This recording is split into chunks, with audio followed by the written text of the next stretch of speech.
What's up, heroes? My name is Sylarclone, and welcome back to Crystalline. Let's see how Cara Noir is going to get us into this fire temple here in Embermyst. Let's go. Because she just kind of overheard our conversation. I really want to know more about her, see how she's really going to be able to help us. But as we walk, another ominous rumble sends butterflies to my stomach. I can't shake off the feeling that we are literally walking into fire. Well, we are walking to a volcano, so yeah, fire. I glance at the others who seem unfazed. I guess it's just me. Pushing my insecurities down, I silently follow the group towards the temple. Just as Elder Isam noted, the temple is a short walk out of the village on a well-worn dirt path. The road is mostly empty, with only one or two travelers coming back towards the village. The temple is an open structure with a roaring fire in the middle of a grand hall. Fitting. That's really cool looking here. Like, really, really cool. Let me see if I can get rid of this text box here. Look at that. I mean, I know it's a fire temple, so it's kind of one of those, no kidding, there's going to be fire. But I wasn't expecting this kind of cool artwork. I can almost see the flames dancing. Let's continue. High columns with flames carved into them hold up the building. Adorning the stone walls are beautiful tiled mosaics. There's one wall with some strange symbols scratched on them. They're very faded, and I have to squint to make them out. From what I can make out, 4 symbols surround a darkness in a square, with a line of fire enclosing the perimeter, trapping the darkness in the center. Huh. I wonder what this is. Amelia glances over, then peers at the carving. Those symbols represent each of the magical elements. Earth, wind, fire, water? She points to each one. There is fire, water, earth, and wind. No kidding. Thus, she points to the center. I think that's a little typographical thing. Then she points to the center. And that is shadow. The forbidden magic. Right. From when we were in Raven's Pass. I've never considered shadow an element before. It is one of the elemental magics. Thank you. I couldn't have figured that one out. Cara, Zack, and Leanna have already moved on, so the rest of us hustle to catch up. Besides us, the only other people in the temple are the monks who care for it. They're dressed in woven red robes in the same open and loose style as the villagers from Embermyst. Quietly, they shuffle back and forth, sweeping the floor or relighting any of the smaller fires which have burned low. Why? He's just in wonder of so much magic. The Pongo looks around in wonder and reverence. At the sight of the giant flame, he squeaks and hops onto me, claiming his spot on my shoulder. Cara bows briefly before the large flame, then leads us to the back of the chamber and stops in front of an empty wall. Okay, so that's kind of a sign of respect. She's bowing in respect to the gods that are here, or the ancients, I should say. We're here. Really? What gave that away? Zack sighs. Secret passage? Maybe we made a mistake letting her join us. Let's give her a chance to redeem herself. Secret passage? Cara might be a little out there, but I don't get the impression that she's stupid. There must be more to the wall than first meets the eye. Is there a mechanism hidden somewhere which triggers a doorway? Cara's eyes glitter. Bingo! Of course. With her gaze fixed on us, Cara pushes on a brick and a segment of the wall pushes in and swings open. She waves at the opening with a flourish. Ta-da! Magic. How did you know which brick to push in? It usually depends, but in this case, there's one brick that sticks out slightly more than the others. If you aren't looking for it, you won't see it. Clearly, there's her experience as a treasure hunter kicking in. Nice touch. She heads through the opening and pushes the wall closed behind us. Now, how do we get back out is the big question. I like that, the walking sound. Then she leads us down a winding stone stairway, which ends at the beginning of a narrow passage. We file in behind her as she carefully picks her way down the hall. Oh, super cool. I'm assuming this is not just the embers. I'll use my mouse here to point it out, but I think a lot of this over here would be magic energy or some sort of energy. Of course, magic, but it's a very plain stone hallway with walls, sconces lighting the way.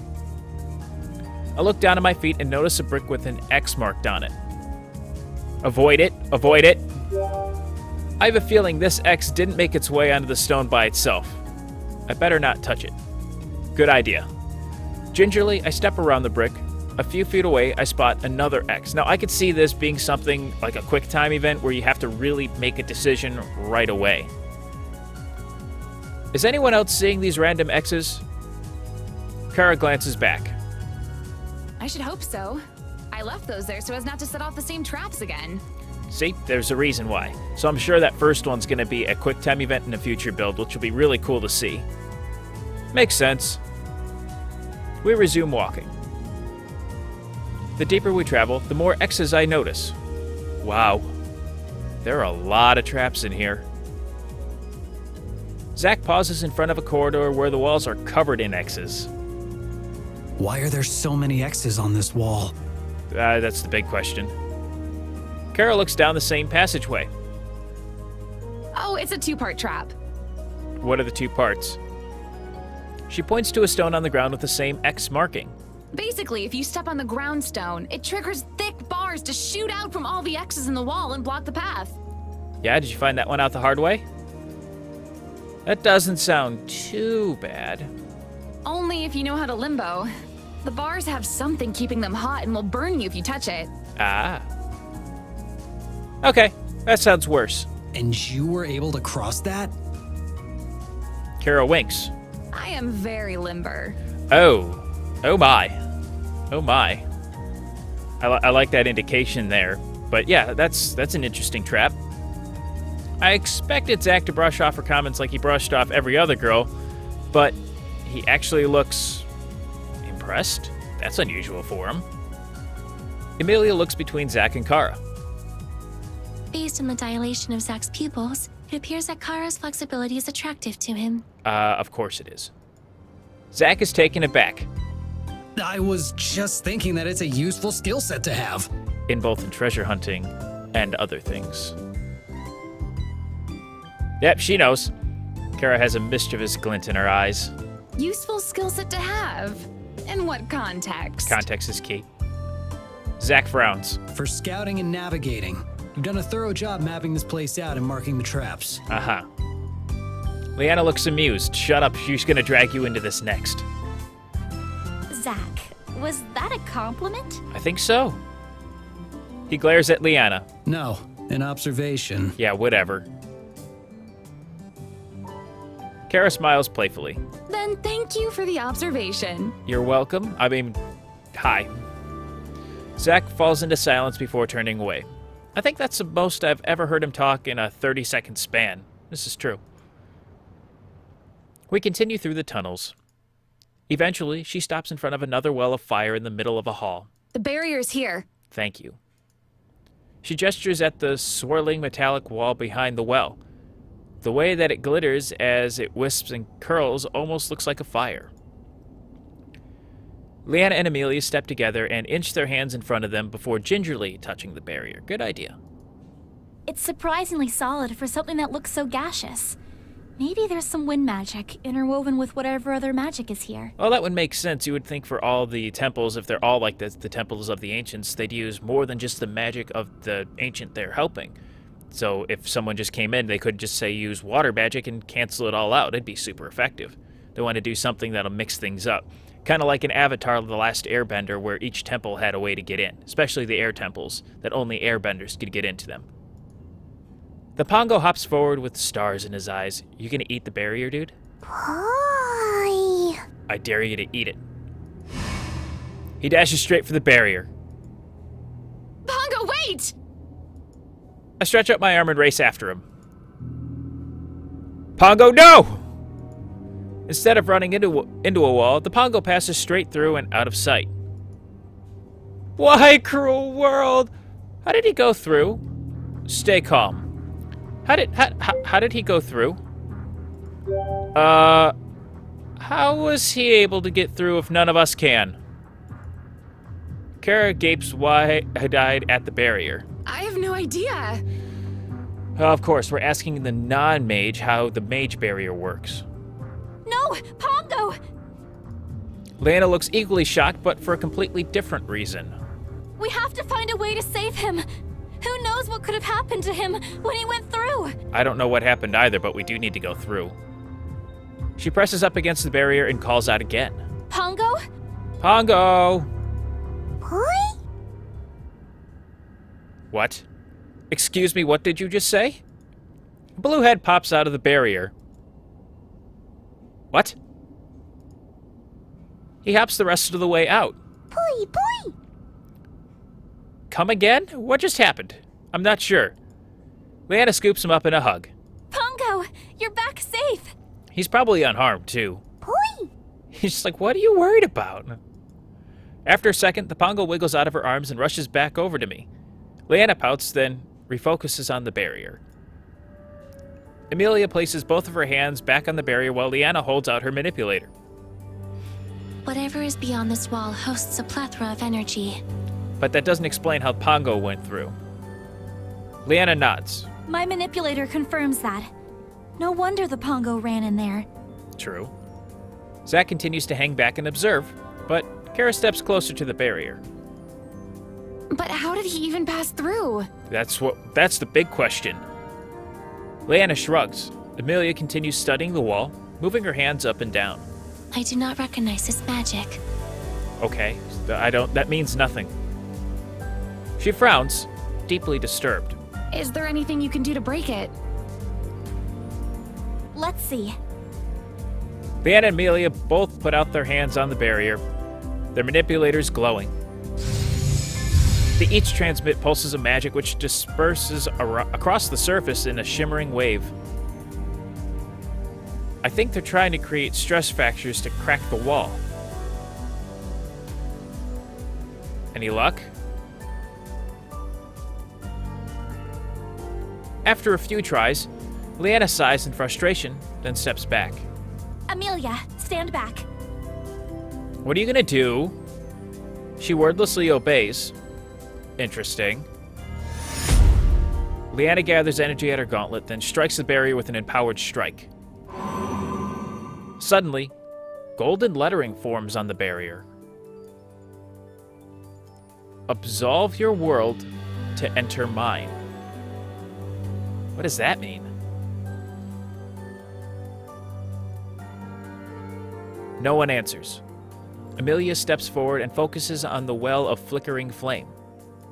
If I am interpreting this message correctly, we must part with our most precious possession, our world, and throw it in the fire. Oh, so you gotta essentially sacrifice something to gain access. Leanna nods thoughtfully. Kind of like we're freeing ourselves. Kara's face trades of color and she clutches at her pack. Are you sure? Or something. Yes. Oh, great. We stand around awkwardly until Leanna clears her throat. If that's what we need to do, then it seems easy enough. I'll go first. Okay. No, please, let me go first. Let me see if it'll work. I really don't have anything. I have some coins, my cards, and my phone. And at this point, my phone doesn't work, so chances are we're going to end up sacrificing the phone. So let me go first. Let me try it out rather than have them waste their possessions, because they're from this world. I'm not. So I don't have any possessions to begin with except what I brought in over, and by the time, if I ever get back, I get a new phone. If I don't get back, I'm not going to need the phone anyways. Oh, please, let me go first. We're doing this for me. I should be the one to go first. Leanna blinks, but I step up to the fire before she can object. What do I choose? Well, let's see what our options are. Wallet, playing cards, Pongo, my waifu. Well, let's see here. I'm not sure what would work. Well, the wallet stuff can be replaced. The playing cards really aren't much of a precious possession. Not sacrificing the Pongo. And my waifu, I wonder what that could mean. That would mean Leanna, I would think, for playing it in this way. You know what? We're going to try the wallet, because essentially that's all we have. And all that stuff can be replaced if and when we get back, but for now I might not need it. I fish in my pockets and grab my wallet. My entire identity is in here. My license, student ID, and credit cards. The thought of parting with it makes my chest hurt. Reluctantly, I toss it into the fire and watch the flames lap it up. Then, I steel my resolve and slowly step forward. This better work. As I cross through, I feel the tingle of energy and hear the crackle of electricity. There's a bright light blinding my vision, and I have a flashback of my crossing to Terra. Ugh, bright light. My foot lands on solid ground. I pass through the barrier unharmed.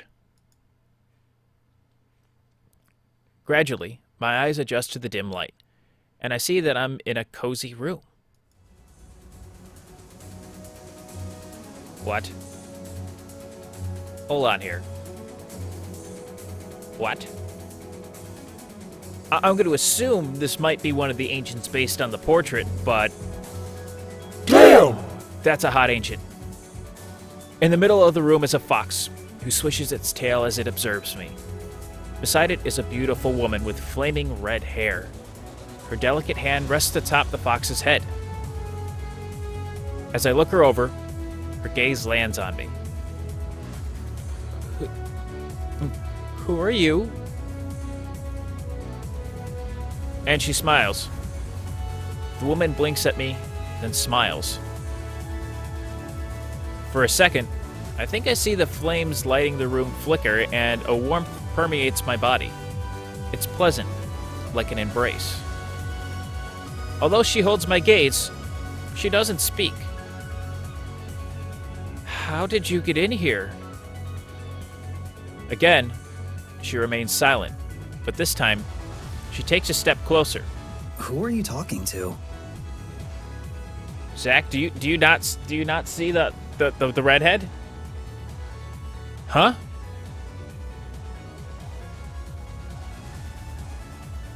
I peek behind the woman and see Zach standing with an eyebrow raised and his arms crossed. The rest of my companions pause in their inspection of the room and stare at me. Kara stands beside an altar while Amelia and Leanna are both kneeled by the fox. The fox accepts their attention, rhythmically swishing its tail, but otherwise makes no move to respond. Instead, it fixes its attention on me. Uh-oh. Are you talking to the fox? Do you not see the woman here too? No. The woman between me and you. The super hot chick. I don't think they can see her. Well, these two right here, these top ones, will be answers that would be some typical enemies. I don't think they can see her, though. Yeah, I'm going to go with this one. I don't think they can see her. Because otherwise they wouldn't be staring at me weird. If they can see the fox but not see the woman, there must be something special about me. I don't think they can see her. I fall silent as the group casts me worried glances. Who exactly are you seeing? We gotta tell her. There's a woman dressed in red, and she's kind of flamey, and she's standing right there with her pet fire fox. Leanna looks towards the fox, but her eyes gazed right over the woman. She furrows her brows, concerned. Okay.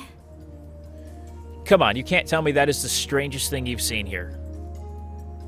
Her voice is gentle, like she doesn't want to spook me. None of you guys can see her? The group collectively shakes their head, just as we thought. I don't know why you guys can't see her, but I promise you, she's there. Boy. Can Pongo see her? The Pongo hops out from behind my legs. He first examines the woman with partial interest, then stares in wonder at the fox. Boy? The fox cocks its head to the side and observes the Pongo. The Pongo perks up and cautiously bounces forward. He pauses right before the fox. The fox's nose wiggles as it sniffs at the Pongo. Then it swishes its tail and the pongo squeaks before running back behind my legs. Nice. Boy. Yeah, I know, it's a big scary fox too, dude. Wait, do you see her too? Boy. That's an affirmative. The woman giggles at the pongo and gently pats his head. He shivers happily at her touch. Then she straightens up and takes a step closer. Her feet don't touch the ground and her skirt floats ethereally behind her. Instinctively, I back away. What's going on? She's getting closer. A lot closer. She pauses when she draws near and touches her palm to my forehead. Cool. A pulse of warmth flows through me before she retracts her hand. As if something inside me clicked open, I feel invigorated with restored strength. The stronger I feel, the more translucent the woman becomes. What did she do? Soon, she disappears. The pongo stares at me with renewed interest. It reminds me of that same look he gave me when we first met. He licks his lips. Oh, don't you do it. Don't even think about it. Boy. That's right. The pongo pouts and lets out a sad sigh. Kara waves her hands in front of my face. What do you want now? Hey, are you okay? You kind of zoned out there for a second. I'm all right, I think. Maybe. Are we okay? I don't know. I think I'm fine. What happened? I'm not too sure. Where's the woman now? Actually, she's gone. Amelia reacts to my words by playing with her bracelets. She holds up her manipulator to me. Curious. What? I may have a theory. Go on. What is it? All the energy which had accumulated here has now gathered within you. Okay, so what does that mean? I blink as it takes me a minute to register what she just said. Wait, I absorbed the energy? That can't be right. As I mentioned, it is merely a theory. True, but it's a crazy theory. Leanna looks intrigued. How is that possible? It's the woman, I tell you, that no one else could see besides me and Pongo. I don't know. I felt it after she touched me. Leanna's eyes widen. I wouldn't phrase it like that. Shut up, Zach. You're not allowed to talk. Not in a weird way. She just touched my forehead, and suddenly, I felt a rush of energy. Amelia stares hard at me. Why are you looking at me like that? I am merely anticipating the imminent reaction. Of what? Reaction to what? The high concentration of energy you just absorbed. The human body was not meant to process such large quantities of energy. Okay. So is this going to mean I'm going to explode or something? At least, that has certainly been the trend with someone from Terra. I don't remember. Does she know I'm not from Terra? Amelia's gaze bores into me as she emphasizes the word Terra. Then she looks back down at her manipulator. Although, 2 minutes have passed, and there seems to be no sign of an adverse reaction. It's because I'm just that great. Why does she sound so disappointed? Suddenly, Kara squeals as she gingerly picks up a rusty coin out of the remains of a leather satchel. This is a genuine Vestin coin! I'm sorry, were we interrupting your thoughts? Let's focus on what you're talking about now. Zach glances at the coin and folds his arms, clearly unimpressed. How much could a rusted out dated coin be worth? About a few hundred gold pieces. Ah. Zach's demeanor instantly changes. You don't say. He's gonna go looking for these coins now. Kara smoothly pockets the satchel as Zach covertly searches the room. As Kara finishes up her inspection of the room, Leanna looks around. Well, since we found what we came for, we should head back. Probably a good idea. Kara nods and leads the way out.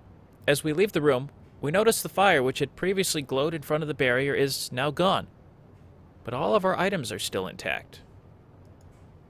Hey! Nothing was burned in here. Curious. Then it can be assumed that the purpose of this trial was not to destroy our possessions, but to test our willingness to sacrifice. Very good. We learned something today. Kara happily scoops out her coin purse. I'm not complaining. I ain't either. Leanna smiles in relief as she reaches in and quickly collects what looks like a ring attached to a thin chain. Let's keep going. Hold on. I don't want to move past that thin chain and a ring. It better not be from a suitor, because otherwise I'm gonna have to start fighting here. The rest of us snatch up our items and continue back out of the corridor. I wonder what Zack put in. Probably one of his dischargers. The trek out of the temple is a lot faster and easier than the trek in, mostly because there were no more obstacles to stop us. We pop out of the same hidden wall in which we entered. Just as before, the main ceremonial hall is empty. We wave goodbye to the couple of monks sweeping the entryway, then begin the walk back to the village. Oh, nice. Ask Kara who the Vestins are, ask Amelia what her theory about the mysterious woman is. I don't really feel like talking. Well, the Vestins was the last thing she mentioned. Let's see what we can find out about this and learn a little bit more about Kara. I fall in step with Kara. So, who exactly were the Vestins? They were the original tribe of Embermyst, and the initial keepers of the Fire Temple. What happened to them? Did they build the temple? Kara shrugs. It depends on who you ask. Some experts believe they did. Others think the temple was already there by the time the Vestins came about. It's all fallen to legend now. Interesting. Now I'm curious. How did you get into treasure hunting? She pauses just a little too long before flashing me her usual cheerful grin. I just sort of fell into it, honestly. Treasure hunting naturally fit into my nomadic lifestyle. Okay, makes sense to me. Where did you learn all the history to even identify relics? You'd be surprised how much you pick up along the way, especially after you realize what a lucrative business this can be. So, you're just in it for the money? I didn't say that. What are you saying then? I'll admit that at first I was just in it for the money. But the more I learned about the ancient people of Asaria, the more invested I became in the history of each relic I found. Okay, so it's a learning experience for you. I started to find myself daydreaming about who might have used the items I found. What kind of person were they? Did they cherish this item, or was it just another piece of their ever-growing collection of stuff? So what do you do with each item then? That's a cool way of thinking. You're more than meets the eye. That seems like a foolish way of thinking. That's a cool way of thinking, though. Put yourself in those person's shoes. Think back of the time once been. I've never thought about it like that before. Maybe if I had, I would have paid more attention in history class. Kara looks at me strangely. Are you a treasure hunter too? No, But you sought out experts dedicated to history? doesn't mean I'm a treasure hunter. Oh, something like that. It was less me seeking it out and more of a requirement I had to fulfill. Kara looks skeptical but doesn't pry. And let's go to Amelia about what her theory is.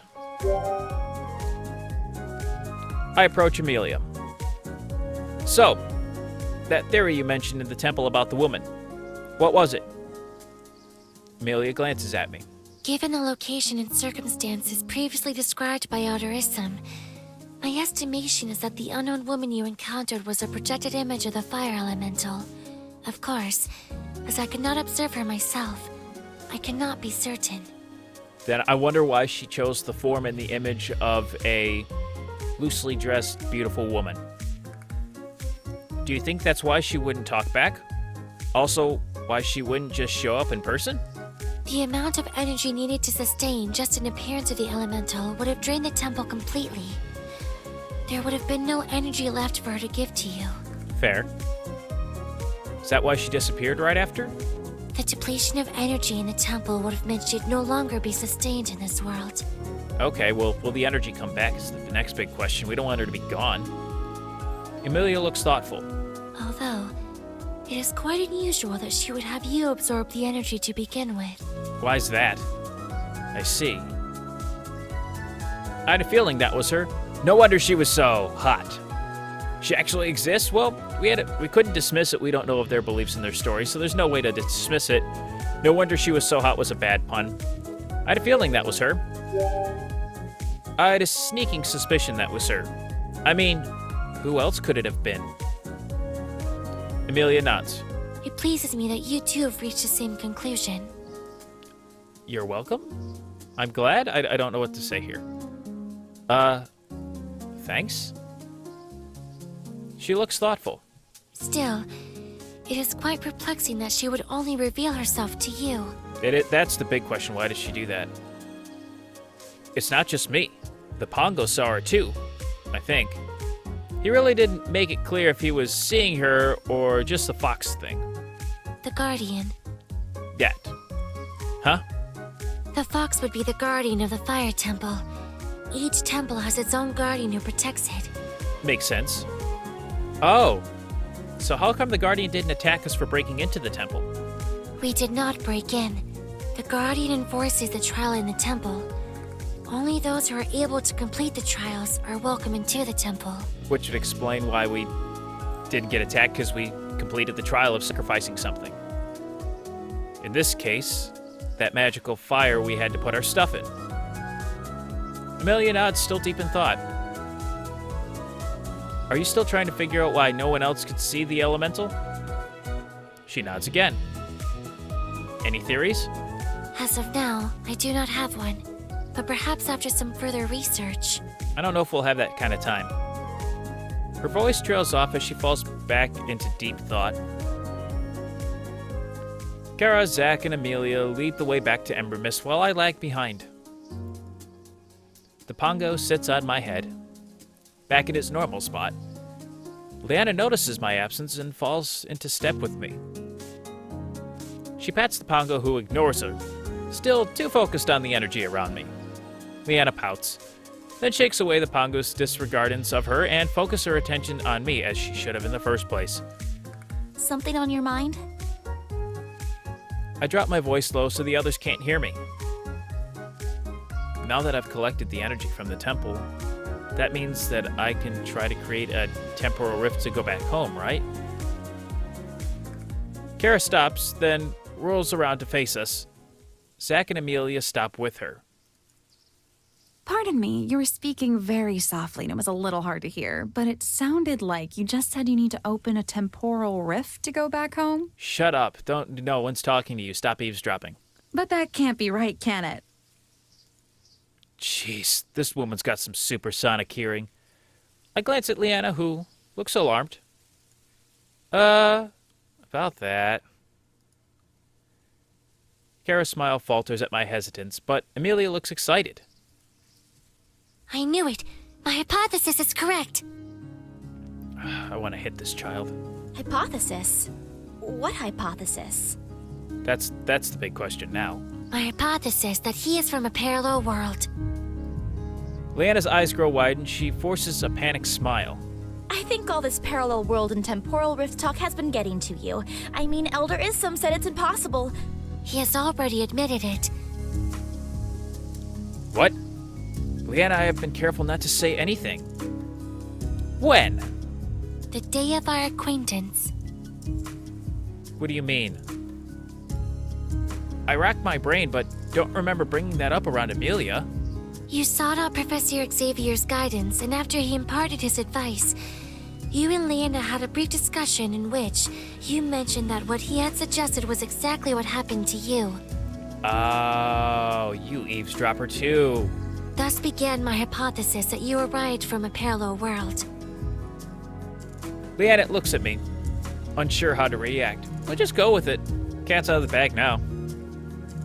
Continue to deny it. Come clean. What's up with all these eavesdroppers? That's a big question. You know, maybe this could help Zack out a little bit too. You know, we gotta come clean with it. I guess there's no point in denying it now. If our game of cheat is any indication, Amelia can see right through a lie. You're right. I'm not from Terra. Not from Terra, huh? You don't seem surprised at all. Zach looks me up and down and nods to himself. That's a lot better than the alternative. What's the alternative? That you might be unique. What are you implying? Zach! He shrugs. He didn't even know what a discharger was. At least if he's from another world, that explains why he didn't know these things. Rather than just being an idiot. Kara looks skeptical. How did he get here? There have been unexplainably high concentrations of energy popping up throughout Isaria, and he happened to show up at one of those areas. That's right. We went to the Mage Academy to get some answers, and that's how we came up with the possibility that the high energy readings were temporal rifts, and somehow he had traveled through one. Why or how those rifts were even opened, we still don't know. And that's what we're trying to figure out. But if they're the only way for me to get back home, then I have to try to open one. Kara shrugs. Let's just make sure you attempt to open one far away from where I'm standing. Nah, you come with me. That might be tricky considering no one knows how to open one. We may need to talk to Elder Issam. Yes, we do. We need to know more. That won't be necessary. I know how to do so already. How is that? We all stare at her. How do you know that? The directions are located in Elder Issam's old research notes, which I had gathered from the Academy. The spell itself is a simple conjuration, which even an amateur could do. But it requires so much energy, which is why an amateur can't do it. An amateur can open a temporal rift? Then why isn't everyone doing it? The impossibility of the spell comes from the fact that the human body cannot manipulate the amount of energy needed for it. Understandable. She pauses, then points to me.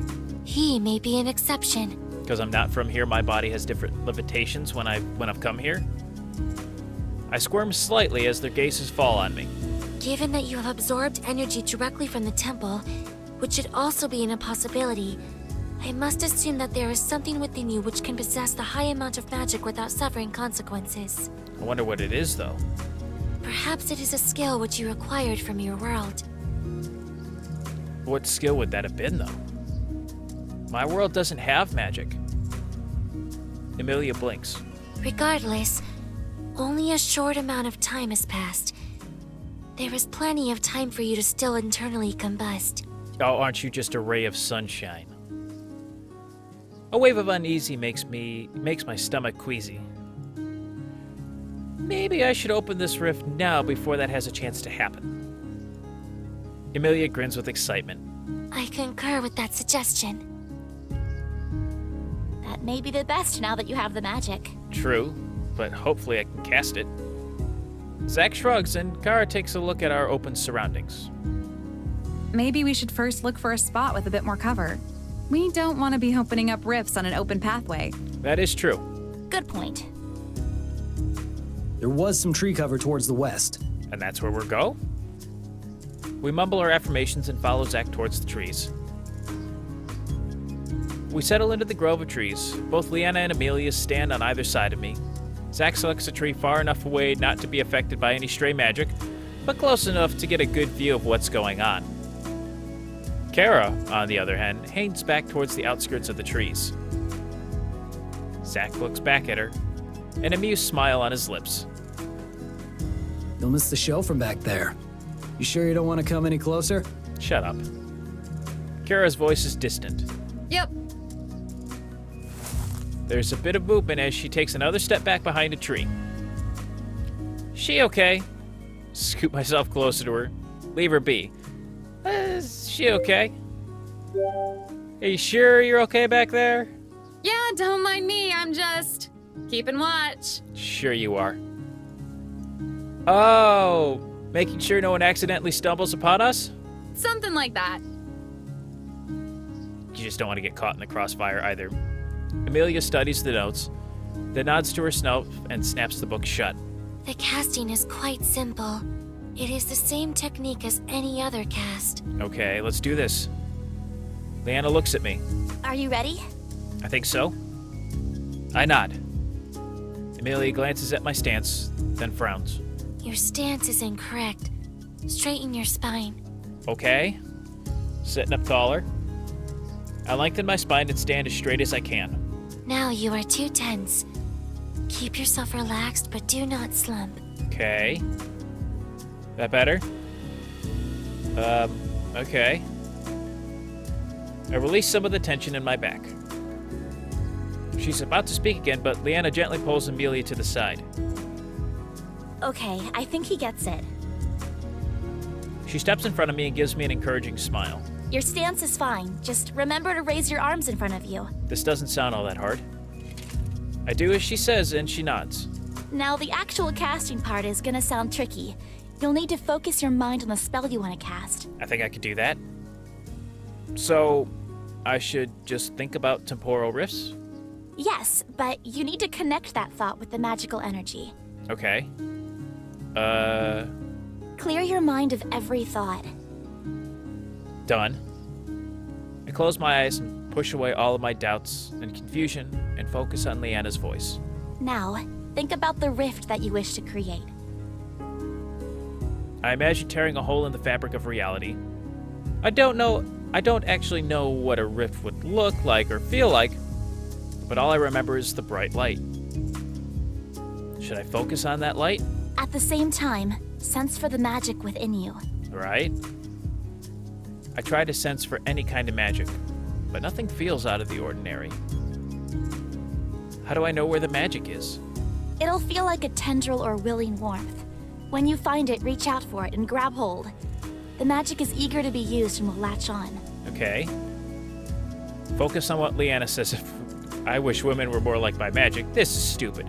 Just focus on what she keeps saying. Let's keep getting this done. This is so abstract, but I know I can do it. I just have to focus. I turn within and regulate my breathing. This sounds very familiar to meditation. So perhaps using the same technique will yield success. As my breathing becomes slow and steady, I open up my senses for any indication of another presence. Once you find the magic, connect your thoughts of the rift with the magic, and then channel both the magic and the thoughts through your hands to cast it in the open. Okay. I continue sensing, hoping to find even a hint of warmth. But how do I know if it's just my own warmth or the magic? Sweat beads on my temples as I strain to cast, but nothing happens. Eventually, my arms grow weary and my mind is exhausted. I decompress with a sigh. It didn't work. It's okay, we can try again. People aren't usually able to cast on their first try. This is true, and this is also the first spell I'm doing. I mentally groan. The idea of doing that again does not thrill me. There must still be something I'm missing. It just takes some getting used to.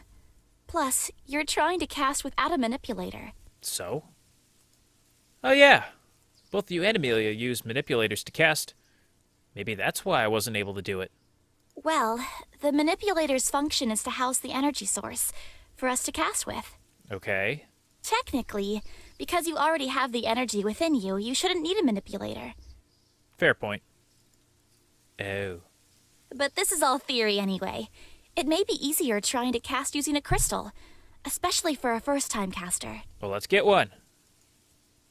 Regardless, there could be a multitude of factors for why this attempt was not successful.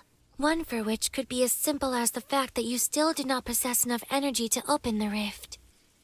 Also another possibility, need the source to be able to do it. Shouldn't the temple have had enough? Theoretically, perhaps, but a significant portion of the energy was already being used to sustain the elemental's image. She was able to transfer what was left of the energy to you, which from my readings was only 20% of the total energy in the temple when we started. Wow. That's not a lot. Suddenly, Kara's standing right beside us as cheerful as ever. That sounds like you all still need to explore some more temples. Maybe. Jump at her presence. Even Leanna and Amelia are surprised to see her so close. Only Zach is unaffected. How did you get here so fast? She grins at me. Am I wrong? Maybe. The Pongo jumps out of Kara's arms and hops into mine. Boy! You're just happy to stay around. I can't be mad about that. I pat him on the head and he wiggles contently, licking the air around me. So it could be that he doesn't know how to cast, or that he doesn't have enough energy. Maybe I could try a simpler spell? Sure, but what does that mean for you all in terms of next steps?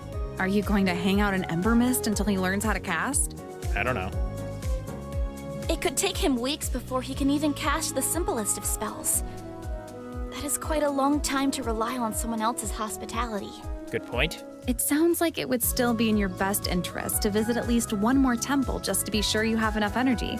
You can teach him how to cast on the way, so by the time he gets there, he'll be ready to go. But we still need to see Professor Isom. Or Elder Isom, I should say. Leanna looks thoughtful. That does seem like the better option than the alternative. That way we're doing two things at once, multitasking. If it's the fastest way to get me back home, then I'm not opposed to having all our bases covered. Amelia nods.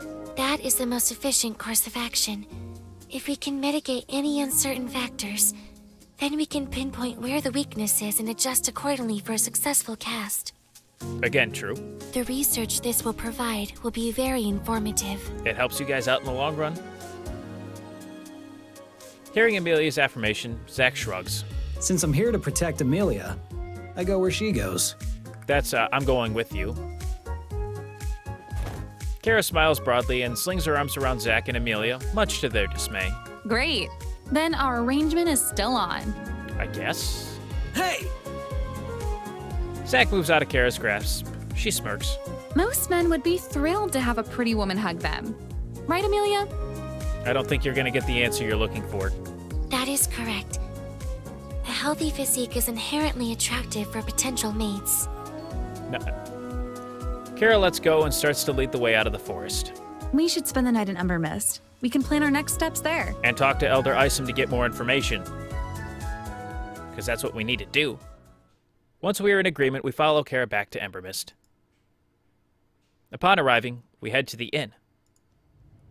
We can spend the night here. I'll meet you back down in the lobby in a few minutes. Sounds good. She ventures upstairs while we secure 2 rooms with the innkeeper. As we retrieve our keys, Amelia excuses herself. I wish to seek an audience with Elder Isom and continue our discussion. I would be remiss to let such an opportunity pass. Understandable. Zach, go with her. He seems like a good guy, but maybe we can keep the fact that I'm not from here a secret. Yes, that is something in which we are in agreement. Good. Well, good. Oh, okay. She nods and leaves the inn. The decor of the inn is very similar to Elder Isom's hut. Pillows and rugs line the ground as a few people sit cross-legged in front of the fire. A few tables line the other side of the lobby, all of which are empty. In fact, aside from a couple of people chatting by the fire, this place is very empty. Once I sit down, I feel the fatigue pass over me, but I try to shake it off. I guess they don't see too many visitors here. For a city that's supposed to be so secret, that's not surprising. It's more surprising that they have an inn. I was thinking the same thing. I nod and stifle a yawn. We sit at a table as Zach orders us dinner. After a few minutes, Kara returns. Where's Amelia? She went to speak with Elder Isom. She nods. Why are you surprised by that answer? You probably knew the answer to that question anyways. Why even bother asking? My eyelids droop and I'm stifling yawns every few minutes. My limbs feel like leaded weights, and it's taking all of my effort to sit upright. After I let out a wide yawn, Leanna glances over at me. Maybe you should go to bed. We're winding down anyway, so it'd be a good idea to get some rest. Come tuck me in. I nod blearily. That sounds really good right now. I guess absorbing all that energy really takes it out of you, huh? Leanna smiles at my joke. It would seem so. Thank you for laughing, or smiling at least. Regardless, I'm grateful for the excuse to leave. I trot upstairs and fumble with the key before opening the door. Then, I fall onto one of the twin cots and pass out as soon as my head hits the pillow. What a day. Wow. Light filters through the window and gently pulls me out of my slumber, and we're going to continue our day next time. I will end the episode here. A lot has happened. Lots more questions, a lot more theories, with many questions answered, but still, we don't have all the answers just yet. I'm curious to see what more we're going to learn. As always, if you did enjoy the video, let me know by hitting the like button down below or leaving a comment. If you're new to the channel, unleash your power by hitting the subscribe button down below today as well, and I will see all you heroes in the next video. Thanks so much for watching. May the Force be with you, and have a great rest of your day. Take care.